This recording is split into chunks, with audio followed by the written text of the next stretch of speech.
If the government were ever to digitize currency, your freedoms would evaporate. They could zero out your bank account and make you impoverished for being disobedient. You would be a serf at best.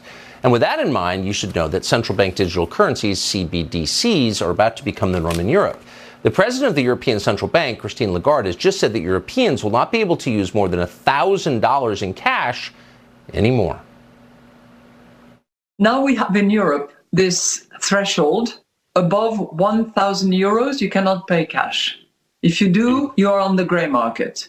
So you take your risk. You get caught, you are fined, or you go in jail. So you go to jail for spending your own money if they don't control it. That's coming here. Tulsi Gabbard has spoken out against it. She, of course, ran for president, served in the House from Hawaii, and joins us now. Congressman, thanks so much for coming on. Thanks, Tucker. This is so dystopian. You'd hate to think it could ever come here. You think it might? Well, yeah, I mean, this is just the latest effort by those in power in our country who are intent on undermining and taking away our own freedoms and liberties. This central bank digital currency is about government-sanctioned surveillance and control. It's about them being able to keep track of every single thing that we purchase, whether it's a stick of gum or an automobile or anything in between. And so if they have all this information and data, which they will in this system, then where does that lead? It gives them the power to decide, okay, well, hey, we don't want to allow you to purchase certain things, or we may deem it necessary to freeze your overall account.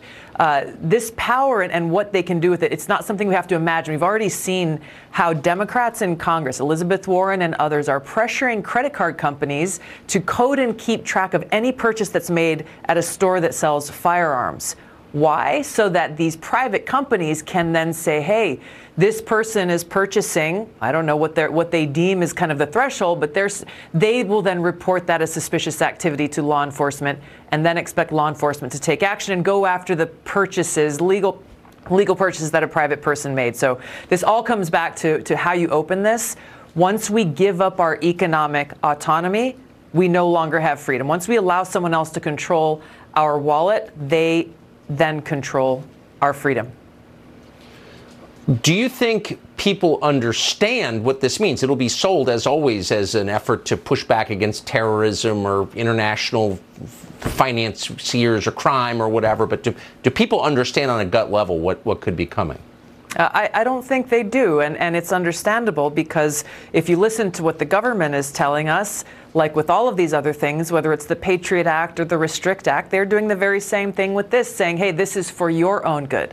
This is for your convenience, to make it easier for you to conduct transactions, when in fact they are giving themselves all of the power, taking it away from us, undermining our God-given rights and freedoms in the Constitution, because they want to be able to control us. They want to be able to control we the people.